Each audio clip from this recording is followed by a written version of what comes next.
Welcome to Eternal Dread, where fear never sleeps. Tell us where you're watching from and what time it is, because terror has no limits. If you're brave enough, share and comment, but beware, something might be watching you too. Now, turn off the lights and let the dread begin. I think that most of us have an inherent trust in people in certain positions: a badge, a degree, a lab coat. If a lawyer gives you advice, you take it. If a cop tells you to stop doing something, you stop. If a doctor tells you that you're sick, you start to worry. It's all part of the system of society. Those jobs have authority, and we are taught to respect that authority with little to no questioning. For the most part, this is fine, if the person really is a lawyer, a cop, or a doctor. Significant damage can be done when someone either pretends to hold this power or uses it for less than noble reasons. I had never considered this, aside from the tragic and horrific stories of real abuse of police power. When was the last time you heard a story about a fake medical office? I should have checked the place out. But, in my defense, I had a high fever, a very sore throat, and it was 2 a.m. I was going to go to the ER. I actually drove there and walked inside, but I saw the waiting room was packed. Dozens of people with varying degrees of illness or injury took up every chair and spilled onto the floor, waiting for a bed to open up in the back. I knew this would take hours. I did not want to wait all night long for the expected diagnosis of strep. I have had it many times, so I know what it is when I get it. A quick prescription of antibiotics was all I needed. So, I left the emergency room feeling worse than when I arrived.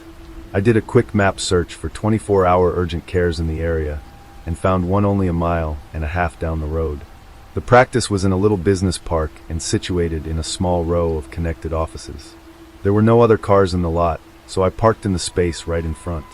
The window had a big red neon sign that said, "Urgent Care." The white screen-printed text on the glass front door displayed the practice name, said they were open 27/7, and walk-ins were welcome. 27? I thought the fever was getting to me. I shrugged it off, got out of the car, and went inside. The door made a friendly chime as I opened it. The waiting area was completely empty, which didn't surprise me at this time of night. There was a reception desk directly across from the door. Plexiglass shielded the border of the desk from the incoming patients. An older woman with a squat build, thick glasses, and kindly face sat behind the desk. She looked up from her computer screen as I came in, and she smiled at me. "What are you here for?" she asked while grabbing one of the many stacked and preloaded clipboards sitting to the right of her keyboard. "I need to see the doctor. I think I have strep." I croaked at her, as my voice had become raspy, and it was difficult to speak. Her face shifted into an empathetic frown. There was a sign-in sheet on the counter, several names written down along with the sign-in time.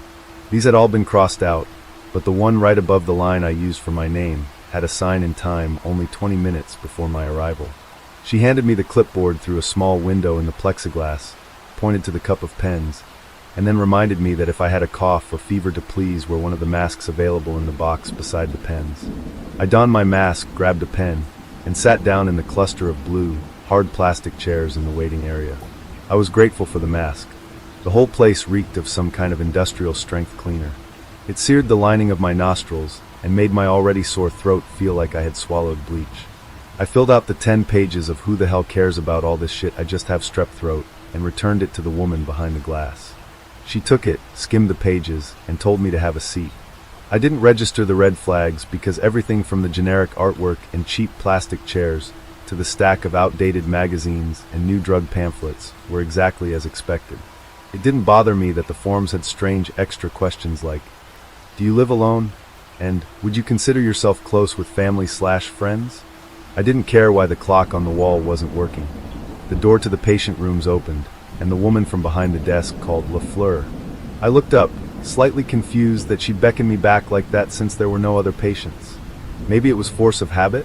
"You'll be in room 3, she said, and guided me to the heavy wooden door with a silver 3 nailed into it. I went inside, flopped into the chair in the corner, and waited, again, to be seen. I was getting frustrated at how long it had taken. Were there actually other people here waiting in the other rooms? If so, where were their cars? I doubted everyone would Uber. Too late to leave now, though, I thought. The countertop next to the bed had a solid layer of grime. The glass jars that would have normally contained swabs, alcohol pads, or cotton balls were empty. The longer I sat, the less faith I had in the competency of this office. I guess they used the abrasive cleaner on the floors, but they couldn't dust or restock the rooms. Finally, a mousy little nurse in Scooby-Doo scrubs came in and took my vitals. She wrapped a dark blue blood pressure cuff around my arm, hit the button to start the machine. When it released its python-like grip, she gave me a disapproving look. Pressure's a bit high, 185/92. I wanted to say that being kept waiting for over an hour for no apparent reason was enough to elevate anyone's blood pressure, but I feigned surprise and replied, "White coat syndrome, maybe?" She laughed, harder than she should have. It wasn't a good joke. It was barely a joke at all. Her laugh stopped abruptly. It didn't fade or trail off. 1 second, she was chuckling like it's the funniest thing. The next, she is totally silent. Not even a smile remained on her face. It was jarring. She told me to hold out a finger so she could check my glucose level, something other places hadn't checked before, not for strep anyway. I was so thrown by the laughing that I didn't question it. The little needle jabbed my skin, and a small droplet of blood bloomed on my fingertip. She collected it on a strip, put it in the small machine in her hand. The machine made a few beeps, and she frowned at the display. Her eyes darted at me, then back to the machine. "Is something wrong? Is my sugar high? Or a low?" I asked, unsure if high or low meant good, or if both were bad. "I think the batteries in this thing might be going. I'll just change them out, and we can try again." She walked briskly out of the room. I am not a hypochondriac, but I must have channeled one in that moment. I started going through 100 different diseases I might have. I whipped out my phone and tried to search for anything related to wonky blood sugar readings. I was on my 3rd article about diabetes symptoms when she returned. The device in her hand was different now. The one before was a clunky metal box about the size of a coaster, but this one was smaller, hardly as big as a pack of gum, roughly the size and shape of one of those old Tamagotchi toys from the 90s. She must have seen my confusion, focusing on the thing she was holding. She looked down at the device, hesitated, frowning. She stood frozen for an almost imperceptible beat, but then waved her hand airily and reassured me. "There's a new tech that keeps moving my good glucometer. I can never find it when I need it. That was an old one before. Found this little guy while looking for the batteries." Her smile was wide and comforting, but it didn't reach her eyes. She stuck me again. Everything was just fine. I had not realized how tense I was until then. Every muscle relaxed. She told me to sit tight, and the doctor would be right in. I only waited another 5 minutes or so before there was a light knock on the door. Without waiting for a reply, the doctor came in. He scanned my chart while standing in the open doorway. Once he was done, he took a deep breath and sat down on the rolling stool on the opposite side of the room. He had not made eye contact or even looked in my direction the whole time. He was tall, lanky, as if his limbs were ever so slightly too long for his body. The bright green of his eyes stood out from his exceptionally pale skin. His face was too bland to be considered handsome or ugly. His white lab coat was too short, and his pants were too long. In any other setting, alarm bells would have been blaring in my brain. But not here. "So, Ms." He checked the chart again. "Lafleur," he asked. I nodded. "Looks like you have a fever and sore throat, correct?" I nodded again. "Okay, simple enough. Probably strep throat, but we will take a few swabs to make sure," he said briskly. This felt right. Back to the norm. "If it is strep, we can start you off with an antibiotic injection and a prescription for antibiotics to take at home. The doctor's voice was deep and soothing, utterly in contrast to his appearance and demeanor. There was something wild in his overly bright eyes and shifting in his expression, but he was the doctor. He tore open a small paper package and pulled out a cotton swab. The first time he made eye contact was as he told me to open wide. He had an eagerness to his tone, but his face was rigid, suppressing the emotion underneath. The swab poked aggressively into the back of my throat. The jab hurt and I gagged. He placed it into a slender tube and stood up. He left the room for only a moment.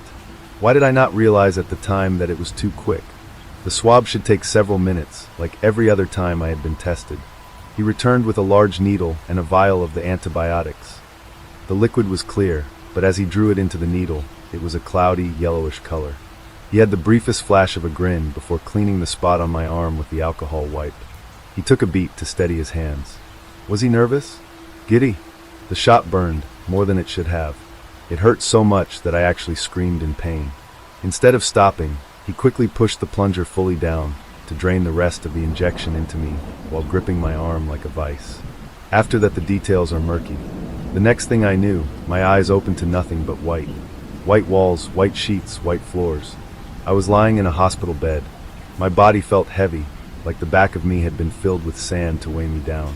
I tried to cry out, ask someone where I was and what had happened, but before I could get out more than a groan, a nurse bustled in, heading for the machines and IV bags next to me. She must not have noticed I was awake. I reached out to her while she was taking a glass vial from her pocket, and she yelped and dropped the bottle. I heard it shatter on impact with the white-tiled floor. When she regained composure, she started pressing buttons on the wall behind me and called for the doctor. "Well, look at you. Finally back among the living. I thought you were going to sleep forever, like Snow White," she said, grinning at me. "Wait, what? Does she mean I died?" 1,000 questions in my head fought to be asked first, but the winner was, "Huh." Her grin widened. "You had an allergic reaction to an antibiotic. You were rushed here to the hospital from your doctor's office. There were some complications while in the ambulance, and you have been in a coma for a year." "That's not possible," I argued desperately, the words slurring as they tumbled out of my mouth. I struggled against my sluggish limbs to sit up. The nurse tried to ease me back down on the pillows as the doctor came through the door. This was a different nurse, but it was the same doctor. He too told me about my reaction, the ambulance, all of it, sharing the story as if it were a practiced routine. There were no mirrors in the room. I didn't have time to register that I was in the same clothes I wore to the office, or that the hall outside my door was completely dark. There was a scream somewhere in the distance, and panic overtook me. I struggled to rip out the IV in my arm, demanded to leave. My movements were too slow, my limbs felt heavy and weak. The doctor snatched my hand away from the IV, holding it too tightly while making sounds. He patted my shoulder with a clumsy, forced gesture, never lessening his steel grip. The nurse surreptitiously moved to block my view of the door. The memories are clear now, but nothing was clear then. Neither of them was able to calm me with words, so the doctor injected what he called a mild sedative into my IV. The drug hit me within seconds. Mom, look. It's happening again," Emmy squealed, captivated by the viscous maple syrup slowly floating to the top of the upright bottle on the kitchen table, stubbornly defying gravity. My heart raced. Anxiety danced hectic circles around the base of my skull. My palms became damp. God, I didn't want to look. As crazy as it may sound, the sight of that bottle physically repulsed me.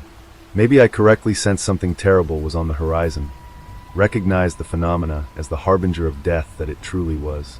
That said, the shift took place a long time ago, half a century, give or take. Retrospection has a funny way of painting over the original truth of a memory.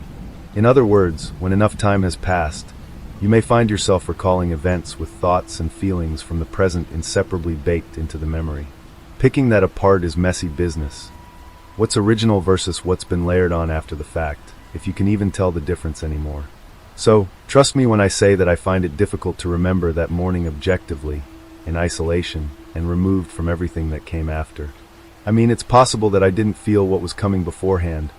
I could have just woken up pissed off that morning. That would certainly be enough to explain my strong reaction to Emmy's harmless excitement in my memory. What I'm getting at is this. I don't know that I can guarantee this story is 100% accurate. Not only that, but I'm the only one left to tell it, meaning my story is all anyone has. For better or worse, it's about to become sanctified history. If I'm being honest, I don't believe that I'm misremembering much. I can still almost feel the way the air in the neighborhood felt heavy and electric in the days leading up to that otherwise unremarkable spring morning. I just knew something was desperately wrong, sensed it on the breeze like a looming thunderstorm. Like I said though, I'm the only person left to tell this story. The story they paid all of us survivors a great deal of money to keep buried. Emmy, for the love of God, put the damn thing back in the fridge and get your books together. I shouted, my tone laced with far more vitriol than I intended. We were already running late, and this wasn't the agreed upon division of labor. She was supposed to be packing her bag while I put her lunch together. That was the deal. Instead, my daughter had been irritatingly derailed by our own little eighth wonder of the world, the magic syrup bottle. It was unclear which part was magical, though. Was the syrup supernaturally rising to the top of the container of its own accord, or had the magic bottle enchanted the syrup, thus causing sugary globules to float like the molten wax of a lava lamp? Maybe the Guinness Book of World Records has a wizard on retainer that can get to the bottom of that question when they stopped by to evaluate the miracle, I thought. Sarcasm aside, my aggravation was actually a smokescreen. It was a loud, flashy emotion meant to obscure what I was actually feeling deep inside, fear. For an entire week, the syrup had been swimming against gravity, drifting above the air in the half-filled bottle against the laws of physics. I couldn't explain it, and that frightened me. But everything else was normal. The atmosphere was breathable. The landscape appeared unchanged. Grass grew, trees bloomed, birds flew. Our stomachs still churned acid, and our hearts continued to pump blood. The gears of reality kept on turning like they always had, excluding that one minuscule anomaly. An insignificant bending of the rules, but nothing more. So then why was I so damn terrified? Emmy scowled, swiped the bottle off the table, and returned it to the top shelf in the fridge with an angry clunk. With my demand obliged, she made a point of glaring at me over the door. A familiar combination of narrowed eyes, scrunched freckles, and tense shoulders. An expression that screamed, "Are you happy now, asshole?" After a few seconds of unblinking silence, she slammed the fridge closed with enough force to cause a rush of air to inflate her burgundy earth, wind, and fire t-shirt. A fitting climax to the whole melodramatic affair. The commotion brought Ben into the kitchen, tufts of curly brown hair and thick-rimmed glasses cautiously peeking in from the hallway. Then he made the mistake of trying to defuse the situation before it was ready to simmer down. "I'm sure the bewitched syrup will still be here when you get home from school, honey. Unless your mother has a hankering for midday flapjacks. But the woman I married is definitely more of an eggs and bacon type of gal," my husband said with a warm chuckle. Neither Emmy nor I acknowledged the attempt at levity. Ben was insistent on cooling down arguments with humor. Sometimes I resented him for that. It made me feel like he saw himself as the friendly guy, perpetually forcing me to accept the role of disciplinarian by default. If he never took anything seriously, what choice did I have? I shot my husband an annoyed glance as Emmy stomped past him. He sighed, rubbing his neck and putting his eyes to the floor, crestfallen. "Sorry, Hikura. Was just trying to help," he murmured. As he trudged out of the room, I said nothing. Not a word. Just watched him go, white-hot fire still burning behind my eyes. In my youth, I struggled with anger. I tried to control it, but the emotion overwhelmed my better instincts more often than not. I'm much older now, and since then, I've developed a tighter grasp on my natural temper. I think Ben would agree, at least I hope he would. He wasn't around long enough to see me try harder. Out of everything that was to come, out of all the horror that was to follow, I wish I could change that moment the most. In the decades that have passed, I've had thousands of dreams rewriting that snapshot in time. Instead of giving in to the anger, I swallow it and remind Ben I love him, a smile and a hug, or a comment about how handsome he is, a kiss on the cheek, or a peck on the lips, a light-hearted chuckle to match his own, something kinder than vexed silence. Thousands of those revisions have lingered transiently in my mind's unconscious eye, and when they do, I feel peace. Until I wake up, at which point those revisions are painfully sucked back into the blissful ether of sleep, and I'm forced to confront reality. That shitty moment was the last meaningful interaction I had with the love of my life. Minutes later, he'd be falling into the sky. All things considered, the start of that morning was decidedly run-of-the-mill. The blue, cloudless view overhead. A gentle spring breeze twirling over trees in the throes of reawakening. Cherry blossoms and magnolias budding triumphantly along their branches like fanfare to welcome the season. Our neighbors lining the streets and chit-chatting while awaiting the arrival of the school bus to see their kids off for the day, cups of hot coffee in hand. Everything as it should be, and according to routine, with two notable exceptions. The atmosphere looked distorted, like a grainy TV image just barely coming through a finicky antenna. It was subtle, but it was there. I swear I could almost feel the gritty static dragging against my skin as I followed Emmy and Ben out the front door. And for some reason, Ulysses was outside. Between having no children and being an unapologetic recluse, our next-door neighbor's attendance at this before-school ritual was out of character. On top of that, the 60-something-year-old appeared distinctly unwell. Bright red in the face, sweat dripping down his neck, eyes darting around their sockets like a pair of marble pinballs as he scanned the street from his front stoop. Per usual, Emmy bolted across the street as soon as she saw Regina, her childhood best friend, standing among the growing crowd of kids and parents. Emmy and Regina were inseparable. Two kids lovingly conjoined at the hip since the day they met. Recollecting the good times they had together never fails to conjure a beautiful warmth at the center of my chest. At the same time, that warmth is inevitably followed by a creeping sense of unease, a devil lurking in the details. That devil was looming behind Regina, smiling at my daughter as she approached. "Ben, Ulysses looks sick. I'm gonna go see how he's doing. Can you keep an eye on her? Barrett's out today." He nodded and jogged after our daughter, needing no further explanation. 6 months prior to that morning, Regina's father, known locally as Pastor B, on account of his position in the local born-again parish, had slapped Emmy across the face for creating too much noise while running up the stairs in his home. In the wake of that, we forbade Emmy from spending time at Regina's. The girls really struggled with that decree since it drastically cut down on the time they could be together. Regina was not allowed to spend time at our house because it was much too loose and unabashedly sinful. Seeing Emmy so depressed was absolutely killing us. Thankfully, Ben came up with the brilliant idea of walkie-talkies. The clunky blocks of black plastic he purchased at a nearby hardware store had quickly become the pair's primary mode of socializing when they weren't outside or at school together. We pleaded for the sheriff to charge Barrett with assault. His response was something to the tune of, "No, I'm confident there's been a misunderstanding." When we asked how there could possibly be a misunderstanding regarding a grown man slapping our daughter, he replied, "Well, because Pastor B said there was a misunderstanding. That's all the proof I need." Religious figures, especially where we lived, held a lot of sway in the community. Got away with way more than they should have. Even more so in the 70s. Ben and I were beyond livid with the sheriff's inaction. That said, there didn't seem like much else we could do about the incident except support our daughter through it. The first night, she cried her heart out. By the next morning, though, she wasn't very interested in talking about it, despite our gentle attempts to coax her into a longer conversation about the trauma. Initially, we were worried she was holding too much in, but we developed another, certainly more unorthodox, means of catharsis and healing. Brainstorming demeaning nicknames for Barrett with Emmy proved to be a surprisingly effective coping strategy. Brought some much-needed comedy to the situation. Ben came up with Pastor Bald on account his sleek, hairless scalp. Personally, I was more fond of my admittedly less sterile contribution. Reverend Dipshit. Confident that Emmy was being watched after, I paced across our yard to Ulysses. He was standing still as a statue at his open front door, 1 foot inside, 1 foot on his stoop. As I approached, he barely seemed to register my presence. Although his eyes had been darting around the block only a minute prior, they weren't anymore. Now, his gaze was squarely fixed on the developing crowd of teenagers and parents at the bus stop. In an attempt to get his attention, I gave Ulysses a wave and a friendly, "Good morning, long time no see."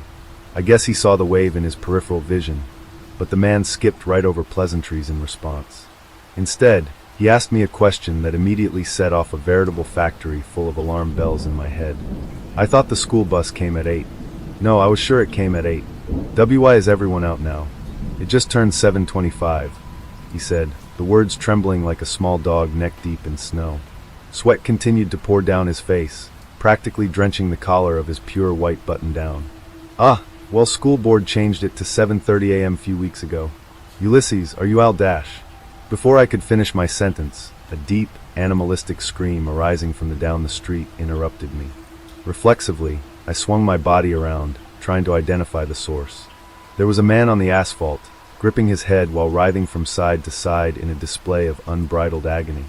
From my vantage point, I couldn't tell exactly who it was emitting the noise, but I watched a few of the parents detach from the larger group, sprinting to the wailing man's aid.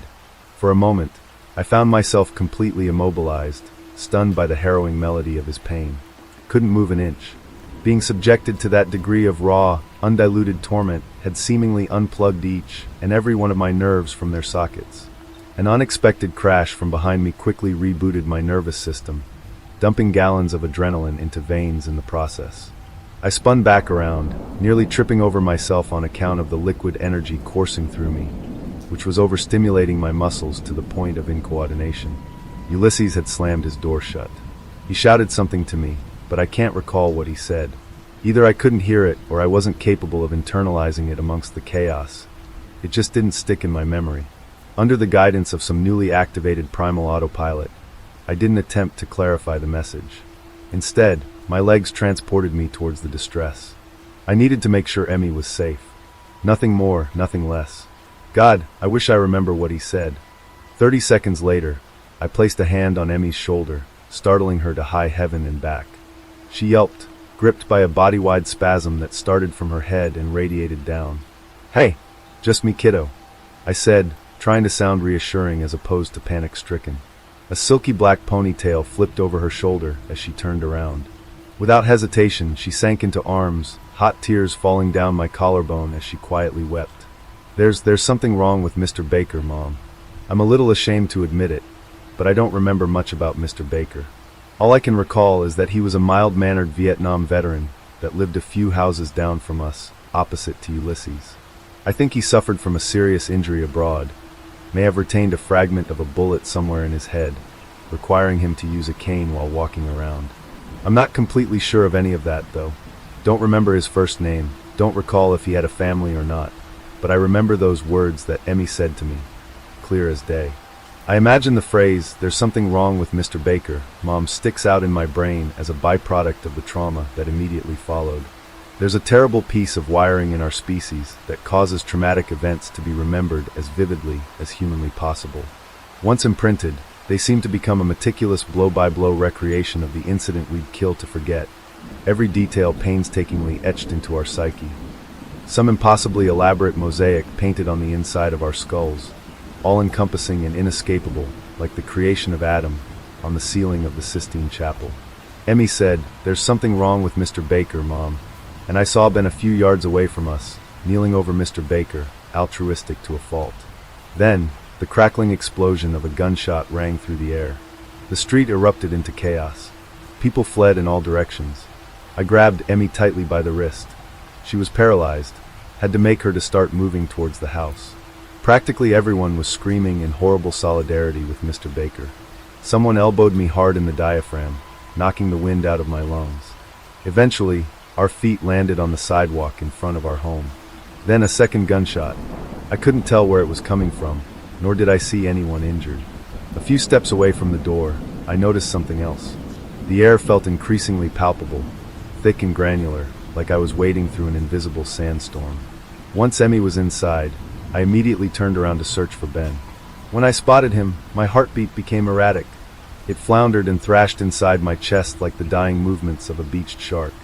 Between the elbow to my diaphragm and the sheer terror of it all, I could feel myself gasping and panting, anchoring my hand to the door frame to prevent myself from keeling over. He was halfway across the street, pulling Mr. Baker towards our house. To this day, I'm not sure if he was aware of the sedan barreling down the road, going entirely too fast to brake in time. I met my husband's eyes. Waves of disbelief pulsed down my spine, sharp and electric.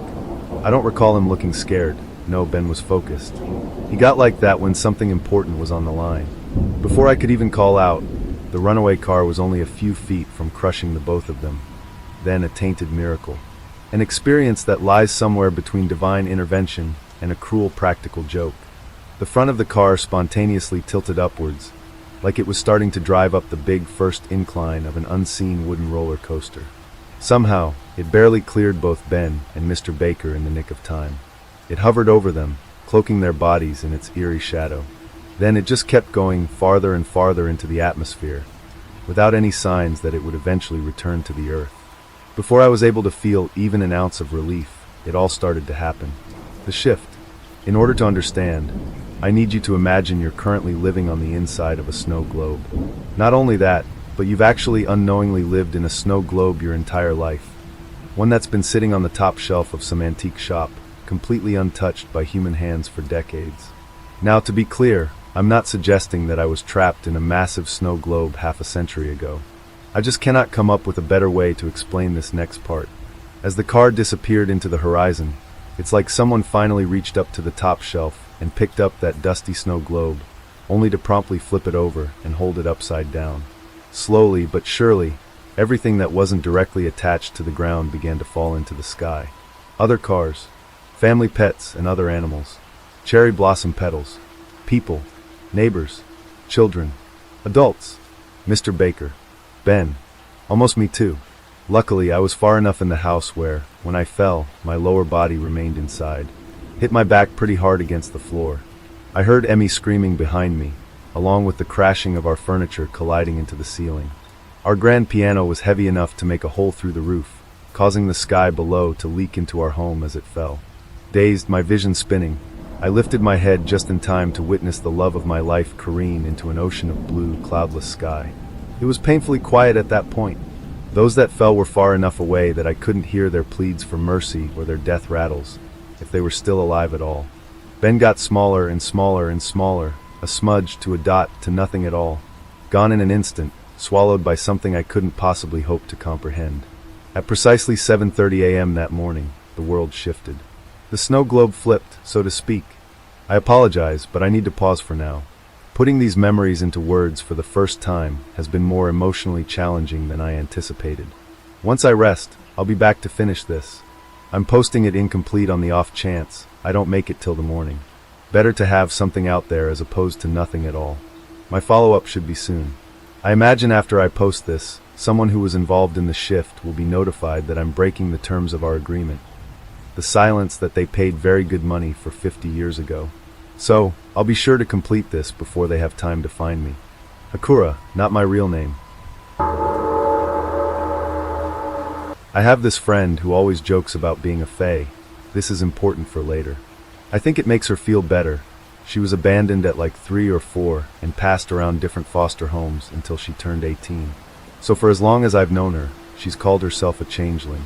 Like I said, I think it makes her feel better to say she's a changeling than to wonder why so many people abandoned her. And to be honest, she could be a fae. She's got these ears that look pointed like an elf if you see them from the right angle. Her eyes, her face in general really, look exactly like old paintings and drawings you see of fae.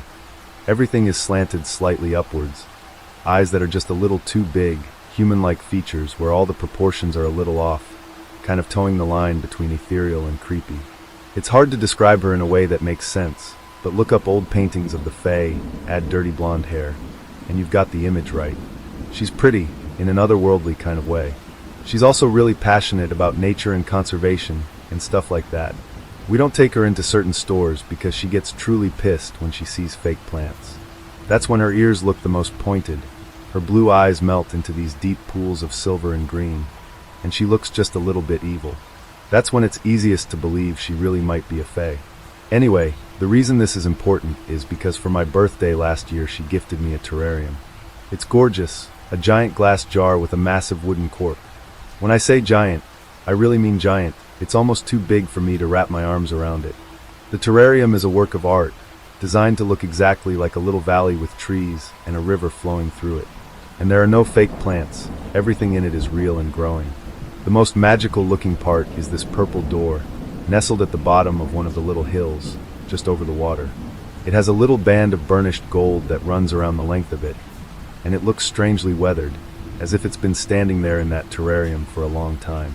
And it's not just that the door looks old, it truly looks like it's been standing in that terrarium since the dawn of time. You can see little areas where the wood was chipping and someone repaired it. Some of the planks on the door even look newer than others, like slats were replaced one at a time. Before all the plants started growing and blooming, the door was the most interesting part of the terrarium. The rest of it was pretty, it was just a bit barren. Initially the inside of the jar had sloping hills made out of white and green stones. There were 2 hills that sloped down to a small pool of water in the center. On one side of the terrarium was the little purple door, and a crudely carved wooden mushroom next to it. Just below the door rests a little wooden log covered in moss that leads from one bank to the other. When I first got it, there were a few scraggly little ferns growing on the edge of the rocks, near the top of the jar, and some patches of moss on the otherwise barren rocks. But over the weeks a small world bloomed to life inside the terrarium. There would be long days filled with mist that coated the inside, completely hiding it from the outside world. Then the mist would drip away, and the inside of the jar would be a completely different world every time. It was a real trust the process experience, watching the scraggly little plants slowly take over the jar. But after a few short months it became a tiny ecosystem.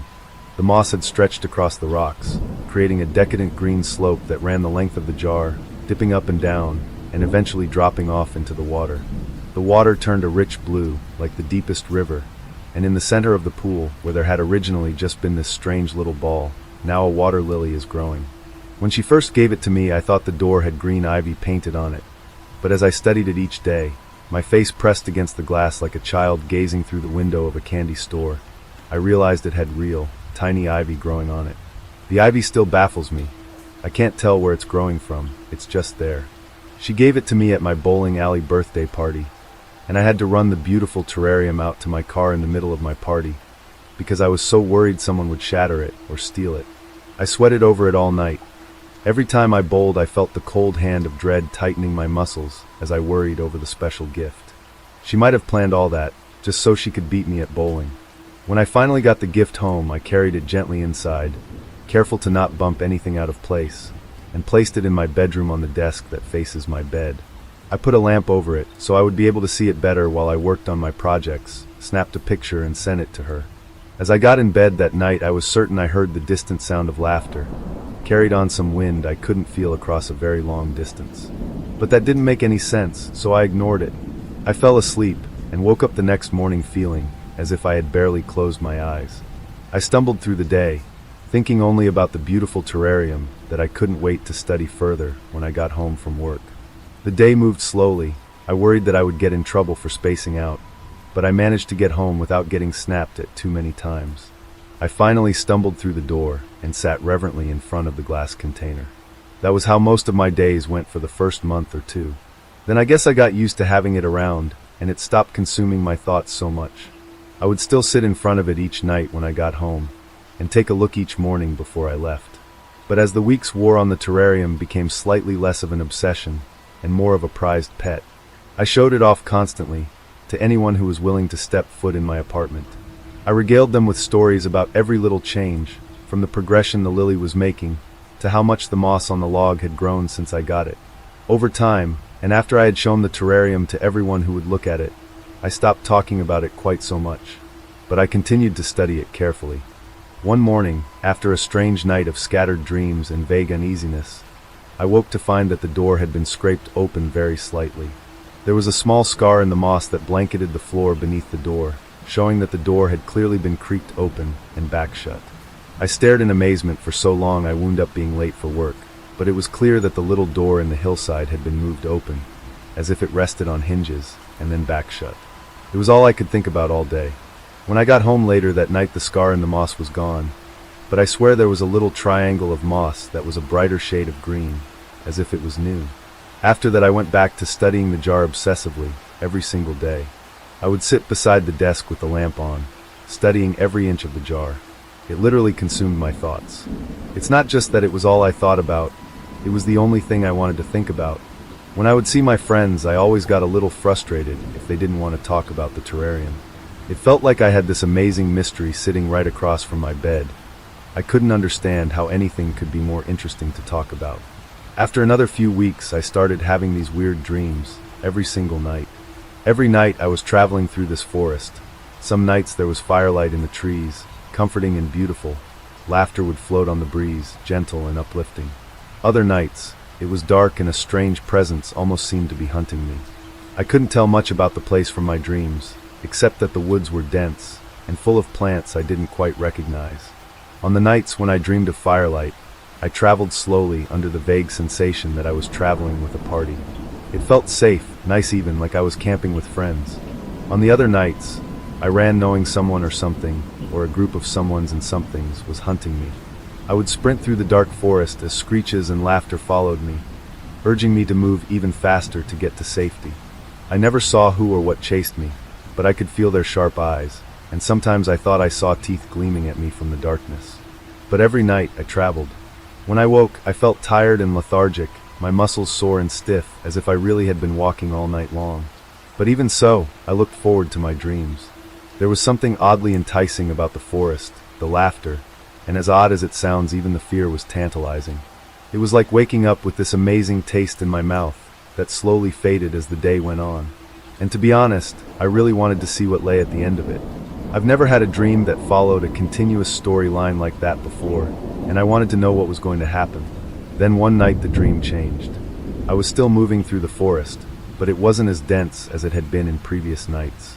There was a more clear path in front of me, and soft daylight was pouring in through the branches of the trees. I walked slowly, reverently, as if I was in a sacred space, until I came to a strange door.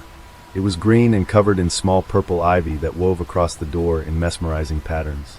I stood in front of the door as if frozen, until a lilting, laughing voice from behind me said, "Open it," and I woke up. There was that cold hand of dread again, tracing familiar patterns up and down my spine as I lay in bed. Something felt off. Suddenly, after weeks of not worrying about it, I felt like there was some kind of malicious energy in my dreams. It had clearly been leading me somewhere, and I wasn't sure if I was okay with that.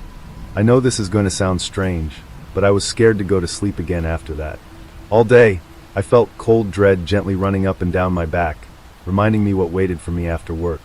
After I got home from work that day, I made myself as busy as I could, getting every task done that I possibly could. I cleaned my kitchen and bathroom, did all my dirty laundry, cleaned out my car, and then settled into bed around 1 a.m. with a book. I know myself pretty well, and if I fall asleep after 1 in the morning, I don't dream. Maybe there's not enough time for me to go into REM or something, but I swear I don't ever dream if I fall asleep past 1 a.m. I'm not sure exactly what time I passed out, but I remember glancing sleepily at the clock and seeing that it was after 3 in the morning. Not long before the book I was slogging through toppled from my hands to the floor, and I fell into a deep sleep. I shouldn't have dreamed, but I did. It was a short dream. My own hand reached out, as laughter from invisible voices all around me reached a nearly frenzied pitch. It was so loud that I could feel it flooding through every part of me. The laughter became so loud, so aggressive almost, that I began to feel panic flooding me. I had to get out of there.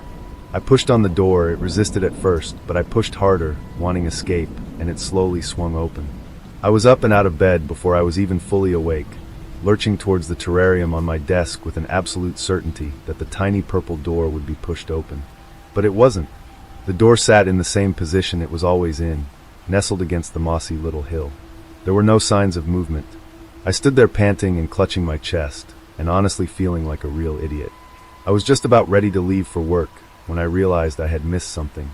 There, so small that I could barely see it, and only in the right light, were tiny little footprints in the bed of moss. They led from the door to the fallen log, then they stopped. I studied the little footprints for a long time, then I forced myself to leave for work. I pushed it out of my mind and tried to focus on the things I had to do at work, but I was even more exhausted than usual, and all my thoughts seemed to lead me back to those tiny little footprints. When I finally got home that day, the little footprints were gone just like I had expected them to be, but I noticed that the flower had begun to bloom, unfurling gentle white petals to the sky. You might think I'm crazy, but I really wanted to believe that I was just stressed from work, so I put it out of my mind. The lily continued to grow, unfurling petal after petal, and the weird dreams stopped after that. The terrarium became just another thing in my house, a very cool thing to be fair, but just another thing. I know this is going to sound weird, but up to that point, with the dreams and all the weird changes, I had been starting to feel kind of scared of the terrarium. Then the dreams stopped, and all of a sudden, I forgot all of that. About 6 months passed, then a few weeks ago things started getting weird again. The first thing I noticed was that the door had been moved again, a small scrape in the moss showing that it had been pushed open a few inches. There were little footsteps leading away from the door, though they trailed off at the water. I took a picture to send to the friend who had given it to me, but I couldn't find the message thread where we had been talking. I told myself I would look for it later and left for work, but I never did find that message thread. I went into my contacts list to text her directly, and I couldn't remember her name. It feels so weird, because I absolutely could have sworn we went to high school together, but it's like there's a blank space where my memories of her should be. No face, no name, just a few features and a very clear memory of the way she smiled when she handed me the terrarium. When I got up the next morning, there were even more footsteps, as if a group of tiny people had been running all over the inside of the jar. Feeling officially creeped out, I texted my best friend Miles, who had been at the party. Me, "Hey man, do you know who gave me the terrarium last year for my birthday?" Miles, lol, what? Me what? Miles, IDK, I don't remember. I thought you got it from a family member or something. Me what? No, I got it from one of our friends. I just don't remember who. Miles, some friend you are. Remind me to never pour hours into a project for you, lol. Me, no dude, fucking listen to me. I distinctly remember that a female friend of ours from high school gave it to me at the party, but I can't put my finger on her name. It's like I remembered her up until last week, then I just lost it. Miles, we apparently remember high school differently. I remember us not being cool enough to hang out with girls. I gave up at that point. Miles usually has a pretty good memory, so I thought for sure he would remember, but I didn't have the patience to try and get him to recall it. I reached out to a few other people who were at the party, but none of them remembered me getting the terrarium that night. I also tried describing our friend, but no one recognized the description. And in the meantime, there are more footsteps in the terrarium every day. The worst part is that I had another dream last night. An impossibly tall man, his proportions all wrong, leaning down to look through a very small door. He reached his hand through the door, and it seemed to stretch for miles. He looked at me and said, "The portal you've opened is too small, little mortal one." He pulled his hand back, and I saw ferns lace through his fingers. He tapped me on the chest, and I felt bones shattering at his touch as he said, "I can make another." Something told me he meant me. I'm not sure what that means, but I know it's true. I woke up and saw that the door was open. It was the only thing I could see through the mist clouding the glass. But there was one clear spot in the glass that showed me the door standing wide open, a clear spot in the shape of a large hand. "Hello, dear." The hallway stretched long and silent, the only light coming from a dim lamp in the living room. At its end, Agatha's bedroom door yawned open, revealing nothing but impenetrable blackness. The void seemed to breathe, heavy and patient as if waiting. Then, from the darkness, she emerged. Her figure took shape as she stepped forward, her long nightgown whispering against the wooden floor. It was 5 o'clock in the morning, and the house was silent except for the soft click of her slippers. She moved with purpose, her face unreadable, her pale blue eyes fixed ahead. The grandfather clock in the hallway ticked, marking time in steady, patient beats. Agatha reached the kitchen and flicked on the light, casting a warm glow over the room. She moved to the stove, filled the kettle, and set it to boil. The morning belonged to her, as it always had. The outside world could wait. She prepared her tea in the same careful manner she had for decades. 1 scoop of loose leaves, steeped for exactly 4 minutes. No more, no less. The smell of lilac from the vase on the counter mixed with the rich scent of the brewing tea, filling the small kitchen with a delicate warmth. She sat at the table, staring at the steam curling from her cup. The silence of the house settled around her, familiar and comfortable. But something gnawed at her this morning, something deep, coiled in the pit of her stomach. Today was going to be a very important day. At 7:30, Agatha stepped outside, her posture rigid and composed. The air was crisp, the morning sun peeking through the branches of the old oak tree in her yard. She smoothed down the front of her dress as Casey Caldwell approached from down the street, carrying a brown paper bag from the market. "Morning, Miss Crowley," Casey called cheerfully. Agatha offered a tight-lipped smile. "Good morning, dear." As Casey reached her, she noticed a little boy tugging at Agatha's sleeve. His face was round with freckles, his eyes bright with mischief. "Miss Agatha, can I have another cookie?" he asked eagerly. Agatha's smile didn't falter, but her eyes darkened for a fraction of a second. "No more cookies for now, dear. You'll ruin your lunch." Her voice was honeyed, but a sharp edge lurked beneath it. The boy pouted but didn't argue. Casey, oblivious to the fleeting change in Agatha's expression, chuckled. "You always spoil the neighborhood kids." Agatha simply nodded, adjusting her purse. "Have a blessed day, dear," she said, stepping past Casey. She was on her way to church. Inside the small Sunday school room, 5 women sat in soft conversation, their Bibles open before them. The air was thick with the unspoken weight of decades-long tensions. Old friendships tainted with resentment, petty grievances left to fester. Agatha entered, nodding politely before taking her usual seat. She folded her hands in her lap, her eyes scanning each of them. She remembered everything, every betrayal, every whispered insult, every condescending glance disguised as kindness. She didn't know why she couldn't let it go. She only knew she had to kill it. The moment came suddenly. Agatha rose from her seat, reaching into her purse with practiced ease. The hammer felt solid, familiar. She moved swiftly, bringing it down on Loretta's head with a sickening crack. A chunk of skull separated from her scalp as she crumpled forward. The other women barely had time to react. Barbara gasped, but Agatha swung again, knocking her back and unconscious. Mary's scream barely left her throat before Agatha shoved a handkerchief into her mouth, silencing her. Lisa tried to run, but Agatha caught her, striking her once, twice, until she collapsed. That left Connie. The oldest of them all, Connie sat frozen, her aged hands trembling. Agatha approached slowly, crouching beside her. "Look up here at me, dear," she whispered. Connie's wide, watery eyes met hers, confusion and fear warring on her face. Agatha smiled, a dreadful, knowing smile. Then she swung the hammer. Connie's dentures hit the floor with a dull clack as her body slumped sideways. A muffled whimper pulled Agatha's attention back to Mary. She was still alive, her eyes pleading. Agatha's face softened, tears welling in her eyes. "I'm so sorry, dear," she murmured, brushing Mary's cheek. "This is the hardest thing I've ever had to do." Mary's lips trembled beneath the cloth stuffed in her mouth. Agatha shook her head. "But don't worry, dear. I'm not going to kill you." Mary's eyes widened. "You're not going to." Agatha grabbed her hand and brought the hammer down, shattering her fingers. Mary's muffled screams tore through the room as Agatha took a pair of scissors from her bag and, without hesitation, snipped her tongue in half. Mary's body convulsed in agony. Agatha wiped the blood from her fingers, tucked the scissors back into her purse, and stepped over the bodies. She had to get home. Casey spotted Agatha walking back, her dress oddly disheveled. "Miss Crowley," she called, rushing over. Agatha stiffened. Casey caught up, panting. "I was hoping to talk for a moment."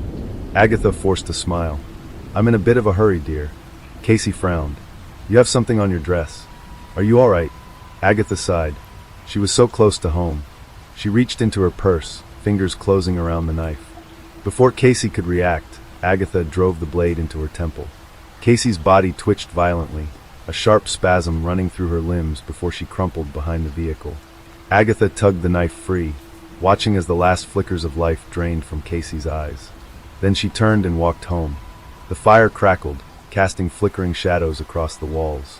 Agatha sat in her chair, staring into the flames. They would find the bodies soon, and they would come for her. Footsteps approached the house. She heard the front door creak open, followed by slow, deliberate steps behind her. A voice, desperate, raw, called out her name. "Agatha!" She barely heard it. The fire was mesmerizing. The voice grew louder. "Agatha!" The footsteps were closer now, heavy with emotion. Then at the top of his lungs, "Agatha!" Her head snapped to the left. "What? What? You little see." The axe came down, splitting her skull. She slumped forward, the firelight glistening off the blood running down her face. Behind her, Harlan staggered back, dropping the axe. His breath came in ragged sobs. He fell to his knees, his whole body shaking. Tears streamed down his face as he reached out toward her, his voice breaking. "Mama." The first time I saw the lamp, I was 6 years old. It stood in the corner of my grandmother's parlor, tall and regal, as if it had always been there. I remember tracing my fingers over its gilded frame, mesmerized by the way the glass sphere caught the light, each fragment glowing like a captured star. It was always bright and alive in her home, giving the sense that time there was gentler. My grandmother had laughed and told me it was a family heirloom, a piece of history passed down through generations. My grandmother had always been a difficult woman, exacting in her expectations, sharp in both mind and tongue. Even in old age, she carried herself with an air of authority, as though the world itself bent to accommodate her. She was always impeccably groomed, her silver hair never straying from its perfect set, her nails manicured to a soft shine, her clothing rich in fabric but never ostentatious. Though time had creased her skin, it retained an almost unnatural glow, untouched by the frailty that plagued others her age. And unlike the rest of the family, she had never been sick a day in her life. I was her favorite, the golden child, the one she paraded before the rest of the family with pride. "You have something special in you," she would say, her eyes gleaming with something I couldn't quite place. A spark, a promise. Back then, I didn't question it. I basked in her warmth, in the gifts and whispered praises that set me apart from my cousins. But things changed. I grew up. I made mistakes. A tattoo here, a failed class there, a cigarette between my lips that she caught me with one evening on the back porch. And with every misstep, her warmth faded. By the time I was in my 20s, we barely spoke. Then she died. It was sudden, too sudden. One day she was fine, and the next she was confined to her bed, her body wasting away as if something unseen was devouring her from within. The doctors were baffled. I was terrified. She left everything to me. The house, the land, her vast fortune. The will surprised no one, though my relatives made sure I felt their resentment. In the end, I let them have the money, keeping only the estate. I told myself it was guilt. Guilt for being her favorite, guilt for disappointing her, guilt for not being there at the end. But the truth was, I couldn't bear to part with the house. With its grand Victorian structure nestled against the thick woods, it was the only place where I had ever felt truly at home. I should have left it behind. Soon, though, I came to the grim realization that without my grandmother's fortune, maintaining the estate was impossible, so I planned to sell it. But before I let go, I wanted one last thing. One piece of her to keep. The lamp. The house loomed ahead, its dark silhouette stark against the moonlit sky. It had been years since I'd last set foot on the estate, and yet it felt as though it had been waiting for me, untouched by time. It should have been comforting, familiar, but something about its stillness unsettled me. The lamp stood exactly where I remembered, unchanged. Not a speck of dust clung to its surface, as if some unseen force kept it perpetually pristine. Its body, wrought from iron and bathed in a golden hue, carried the whisper of a mystery, perhaps gilded, perhaps truly gold. 3 curved legs supported its weight, each one adorned with delicate embellishments, a dance of European Victorian refinement entwined with Eastern opulence. But it was the glass sphere that truly captured the eye, a mesmerizing orb suspended from the ornate iron frame, cradling the light within. This was no ordinary glass. It was a kaleidoscope of hues so rich, so intricate, that to name them all would be impossible. The lower half resembled the mosaic lanterns of the East, fragments of jewel-toned glass pieced together like a celestial puzzle. Yet as the gaze ascended, the colors shifted, the patterns evolved. What were once mere shards of color became luminous stained-glass windows, each row unveiling a tale. The first row told of boundless forests, giving way to cultivated fields, where figures toiled under the golden sun. The second row grew darker. Those same people now suffered, their crops withered, their faces gaunt with hunger and disease. Desperation etched itself into the glass, sorrow held captive in color. But then a transformation. From the depths of the forest, ethereal beings emerged, tall and graceful, their presence otherworldly. A silent accord was struck, and among the mortals, one figure, a woman, followed the beautiful beings into the trees. The final row, smallest and closest to the top, was a vision of prosperity. Those who once suffered now thrived, abundance spilling from their hands, their lands reborn in splendor. The lamp, in its quiet brilliance, did not merely illuminate a room. It told a story, woven in light and shadow, a testament to hope, sacrifice, and the unseen forces that shape fate. Getting it out of the house was harder than I expected. It was heavier than it looked, delicate in ways that made me afraid to touch it too harshly. My ex-boyfriend helped me. We hadn't spoken much since the breakup, but he offered without hesitation, lifting it into my car with a teasing remark about my taste in antiques. It had been beautiful in my grandmother's house, but in my own tiny, cramped apartment, it was suffocating. The light was always on me, its presence oppressive. At first, I let it glow, its warmth a quiet echo of the home I had left behind. But soon it became unbearable. The migraines crept in, not sudden or sharp, but a dull, relentless pressure that settled behind my eyes. And though it made little sense, though I couldn't even explain it now, I blamed the lamp. It felt absurd. The light had always been so gentle, so pure. And yet, I begun to resent it, to blame it for the unease I felt creeping into my life. I tucked it away, its heavy frame shoved into the corner of my closet, its glass hidden beneath a dust-cloaked sheet. Then the nightmares began. I dreamed of my ex first, his car crushed, his body twisted at unnatural angles, blood seeping into the pavement. I woke up gasping, my chest tight. When I checked my phone, the screen was flooded with messages. He had been in an accident, just like in my dream, and he wasn't waking up. A coincidence, I told myself. I tried to shake the feeling, but it clung to me, thick and suffocating. Then came the second misfortune. The sale of the house fell through. A last-minute complication, something about the deed, something no lawyer could quite explain. And then the third, my apartment. The place I had carefully curated into my sanctuary was suddenly unlivable. Toxic mold spreading fast, a health hazard so severe that I had no choice but to leave. My landlord's apologies were drowned beneath the urgent need to vacate. I had nowhere to go. The house, my grandmother's house, was waiting. So, I returned to the estate. I told myself it was temporary, that I would find another buyer, another place. But the moment I stepped inside, I had the unsettling feeling that I wouldn't be leaving. The lamp now back in its rightful place, casting its golden glow across the parlor, as if it had never left. I told myself I wouldn't use that room often. I wouldn't have to look at it, but as I was setting it down, that was when I saw it, the new glass panel. I could not remember if it had always been there. Now I'm certain it hadn't. At the very top, where before there had been only light, there was now something more. A place bathed in unnatural brilliance.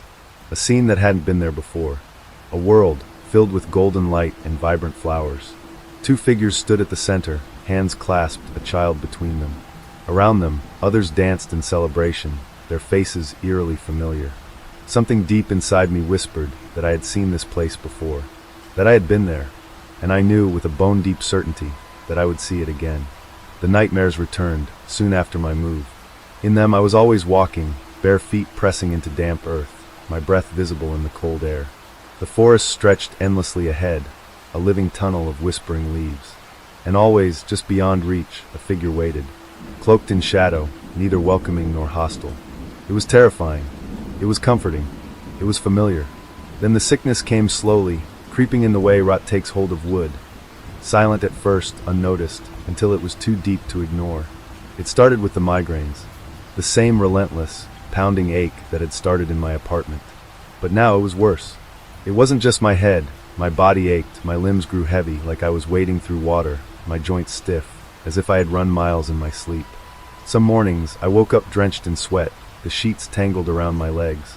Other times, I found dirt beneath my fingernails, a thin layer of soil smeared across my bare feet. I started sleeping with the door locked. The dreams did not stop. The forest called to me. It was a pull, subtle at first, like a thought lingering at the back of my mind. But as the days passed, it became stronger. I would catch myself staring out the window, toward the tree-line, my breath slowing, my pulse steadying, as if my body knew something my mind refused to grasp. Initially, my dreams were only glimpses, the silhouette in the trees, the feeling of damp moss beneath my feet. But then they stretched longer. I saw more. The figure was not a stranger. The realization came slowly, seeping in through the cracks of my mind like water through fractured stone. I had been there before. I had followed before. The first time I had wandered into the woods, I must have been no older than 5. My grandmother had been distracted, entertaining guests, and I had slipped away unnoticed. I remembered the feeling of the earth beneath my bare feet, cool and damp. I remembered the way the air smelled, green, rich, humming with something I couldn't name. I remembered hearing laughter, soft and lilting, just ahead of me. And then nothing. I must have made it back to the house. I must have, because no one ever spoke of it. But now, in the dead of night, I could almost recall hands, cool, slender fingers brushing against my skin. A voice, distant yet familiar, whispering my name. You were meant to return. Why had I forgotten? My grandmother's words echoed in my skull, overlapping with the voice in the dream. You have something special in you. A spark. A promise. A promise. My stomach turned. Why did it feel like there was something I had to do? I stumbled to the parlor, my breath uneven, my skin clammy with sweat. The lamp stood waiting, its light unwavering, casting shifting colors across the darkened room. My family's fortune. My grandmother's impossible health. The whispers of bad luck that seemed to follow us when we strayed too far from this land. Everything made sense now. The lamp had been telling the story all along. It had never been luck. Not for my grandmother, nor for the generations before her. The wealth, the health, the unshakable prosperity of our bloodline, it had all come at a cost. A pact sealed long ago, binding our family to something ancient and merciless. A promised daughter in marriage to the one who dwelled beneath the trees. Not stolen, not sacrificed, given. A bride, to bind our family to theirs, to maintain the balance, to ensure their blood remained strong. In return, our family thrived. Wealth, health, prosperity, it was never a gift. It was a contract that demanded balance. And I had unknowingly broken it. I was meant to go to them, to step willingly into the woods, just as some of my ancestors once had. But I hadn't. I had left, abandoned the house, the quiet pull of the forest. And so, the debt had to be paid another way. My grandmother, no longer protected, no longer untouchable, had withered in my place. A life for a life. But the contract is still unfinished. The forest is still waiting. And it will take what is owed. The glass has changed again. The fields are gone. The celebrations, the dancing figures gone. The only image left is the forest. And at its center, a waiting figure cloaked in shadow. I do not need to see their face to know who it is. I have already met my groom. I can hear something now, soft laughter, the rustling of leaves, the whisper of my name. The Fae do not take kindly to broken promises. And I was always meant to return.